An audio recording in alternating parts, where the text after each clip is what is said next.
I'm begging you, good Mercutio. Let's call it a day. It's hot outside and the Capulets are wandering around. If we bump into them, we'll certainly get into a fight. When it's hot outside, people become angry and hot-blooded.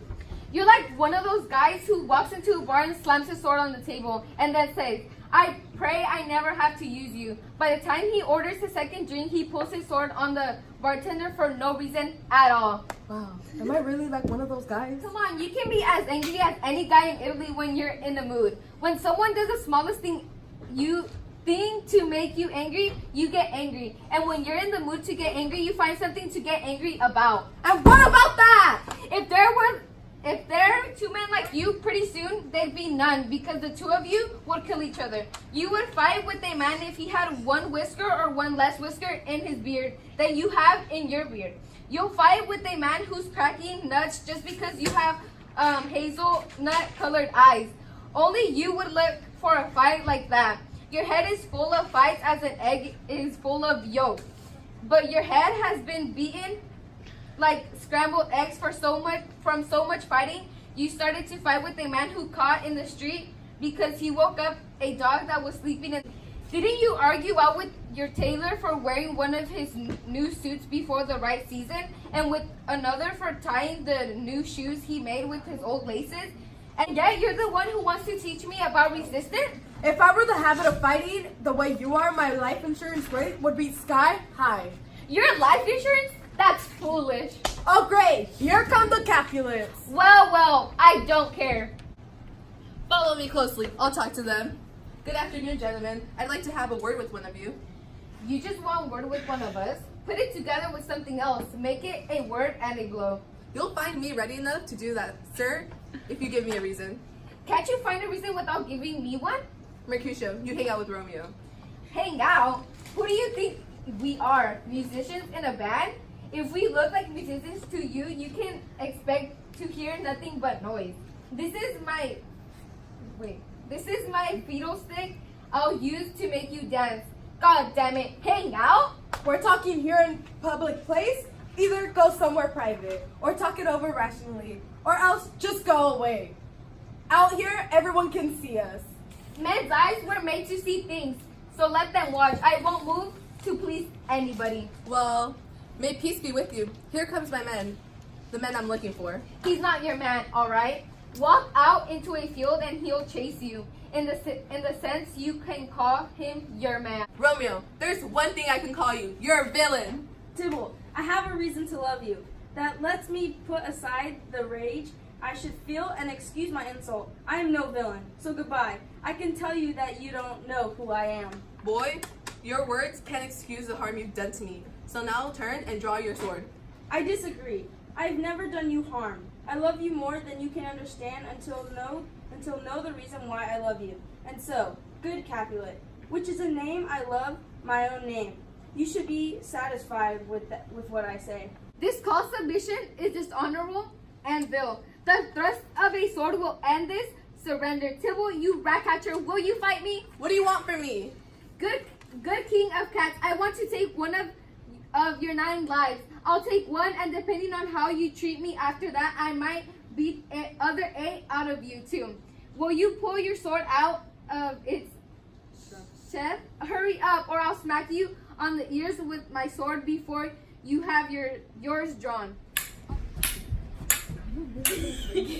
No more. Put your sword away. Come on, sir. Come on, sir. I've been hurt. May Plakers, both of your family. I'm finished. Did he get away clean? What? Are you hurt? Yes, it's a scratch, just a scratch, but it's enough for my page. Go boy, get me a doctor. Okay. Have courage, man. The wound can't be that bad. No, it's not as deep as well or as wide as a church door, but it's enough. It'll do the job. As for me tomorrow, you'll find me in a grave. I'm done for in this world, I believe. May plague strike both your houses. God damn it, I can't believe that dog, that rat, that mouse, that cat could scratch me to death. That Bargart pug villain who fights like he learned swimmership from a module. Why the hell did he come between us? He struck me from under your arm. I thought it was the right thing to do. Besides, somehow Benvolio or I'll pass out. May plague strike both your families. They've turned me into food for worms. I'm done. Curse your families. a close relative of the prince and my dear friend, was killed while defending me from Tybalt's slander. Tybalt, who had been my cousin for a whole hour. Oh, sweet Juliet, your beauty has made me weak like a woman, and you have softened my bravery, which before has hard as steel.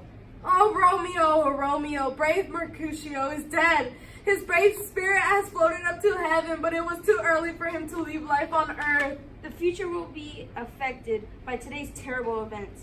Today is the start of a terror that will end in days ahead.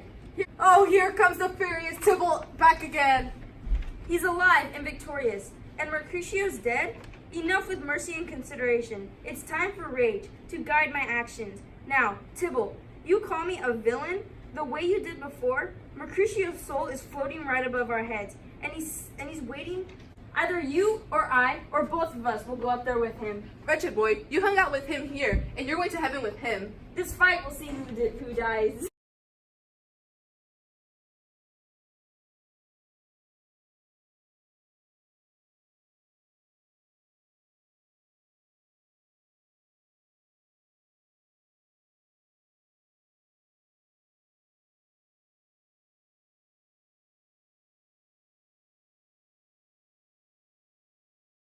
Romeo, get out of here. The citizens are around and Tybalt is dead. Don't stand there shocked. The prince will give you the death penalty if you get caught. So get out of here. Oh, I am awful luck. What are you waiting? The man who killed Mercutio. Which way did he go? Tybalt, that murderer. Which way did he run? Tybalt is lying over there. What are the evil men who started this fight? Oh, noble prince, I can't tell you everything about the unfortunate circumstances of this deadly fight. Over there, Tybalt is lying dead. He killed your relative, brave Mercutio, and then young Romeo killed him. Tybalt was my nephew. He was my brother's son. Oh, prince. Oh, nephew. Oh, husband. Oh, my nephew is dead. Oh, prince, as you are men of honor. Take revenge for this murder by killing someone from the Montague family. Oh, cousin. Benvolio, who started this fight? Tybalt started the fight before he was killed by Romeo. Romeo spoke to Tybalt politely and told him how silly this argument was. He mentioned that you would not approve of this fight.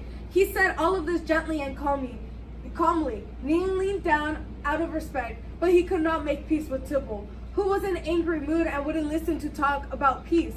Tybalt and Mercutio began to fight each other fiercely, lunging at one another and dodging each other's blows. And Romeo cried out, "Stop, my friends, break it up." Then he jumped in between them and forced them to put their swords down. But Tybalt reached under Romeo's arm and thrust his sword into brave Mercutio. Then Tybalt fled the scene, but pretty soon he came back to meet Romeo, who was overcome with the desire for revenge. As quick as lightning, they started fighting. Before I could break up the fight, Tybalt was killed. Romeo ran away when Tybalt fell dead. I'm telling you the truth, I swear on my life. Benvolio is a part of the Montague family. His loyalties to the Montagues make him tell lies. He is not telling the truth. There were 20 Montagues fighting in this awful riot. And together, those 20 could only kill one man. I demand justice. You, Prince, the man who can give me justice. Romeo killed Tybalt. Romeo must die. Romeo killed Tybalt. Tybalt killed Mercutio. Who shall now pay for Mercutio's life? Not Romeo, Prince. He was Mercutio's friend. His crime did justice job by taking Tybalt's life. And for that crime, Romeo has hereby exiled from Verona. I'm involved in your rivalry. Mercutio is my relative, and he lies dead because of your bloody feud. I'll punish you so harshly that you'll regret causing me this loss. I won't listen to your pleas or your excuses. You can't get rid of the trouble by praying or crying, so don't bother. Take away this body and do what I say. Showing mercy by pardoning killers will only cause more murders.